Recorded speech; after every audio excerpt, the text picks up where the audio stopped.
So I'm Ben Costley-White, I'm the head of offshore for Maritime Society and Sea Cadets, and this is my first trip on Royalist since joining the job, and what a fantastic place to be. Here we are sailing up the Thames into London, my hometown. Couldn't be enjoying it more.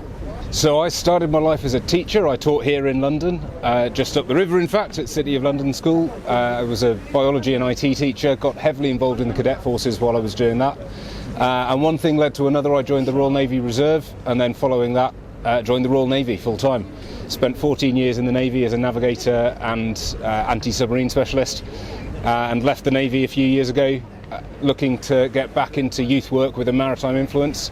I've spent a bit of time skippering for various yachting youth charities, and now here I am running the offshore fleet for Sea Cadets. So the main thing for us is to make sure that we're giving a really exciting, adventurous experience to the cadets, whether that's on trips up into London like we're doing today, whether it's racing across the North Sea like we did earlier this year with the Tall Ships race, or whether it's exploring parts of the country that are local to the cadets or further afield from what they're used to.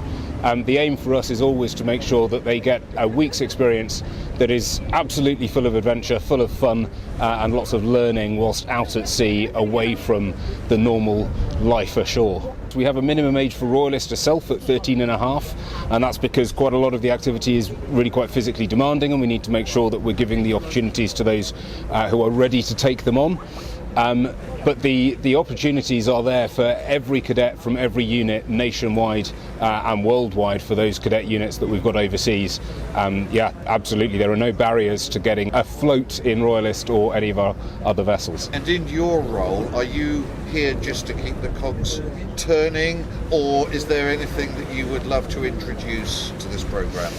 So that's a really good question. It's probably too early in my time in the job to be able to tell you where we're going with that, but definitely my role is to be thinking strategically about how the experience is right now for the cadets and how we want to build on that and make it into the experience that's what the cadets themselves are asking for. So a lot of my role is to get feedback. I'll be doing that later on with certainly the cadets that we've got on board today, to make sure that we're listening to all of that input and building a programme of sailing and afloat activity that really meets their needs and their requirements and desires. So my name's Ollie Perry, and I'm the commanding officer for this week on board of TS Royalist. So I'm responsible for the safety of navigation and general management of the vessel.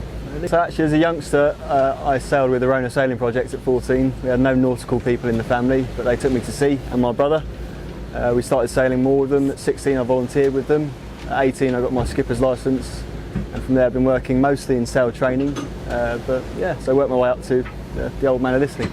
But yeah, it's good fun. But yeah, lots of sail training basically, that's where I got to, and I was taken to sea as a young man. It's keeping traditions alive. You know, we use a lot of old nautical language that you don't get on other kind of vessels these days. But it's also about giving opportunity to the young people we sail with, and the same one that I got as a young man.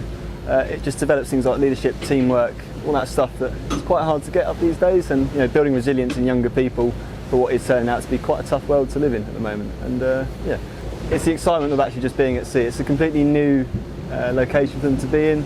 You know, the wonder of not only kind of setting sails, working in a team and stuff, but you know, just a completely out-of-body experience of, you know, a new world which they're living in at the minute. You know, it's that got to work for each other, all that kind of thing. But yeah, from what I see of myself in them, apart from devilishly good looks on my part, it's probably just the enjoyment of a new experience, really, and you know, making new friends that hopefully last a lifetime, as they did for me.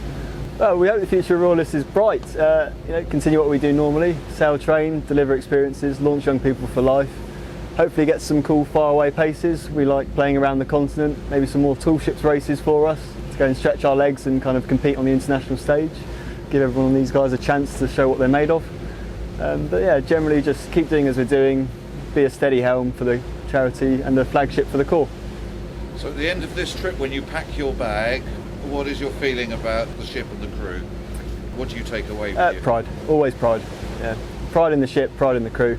Pride in the young people who sail with us, you know, their ability to kind of maintain their own levels of how they act and how they operate with one another. But yeah, just pride. Yeah, come sailing with us.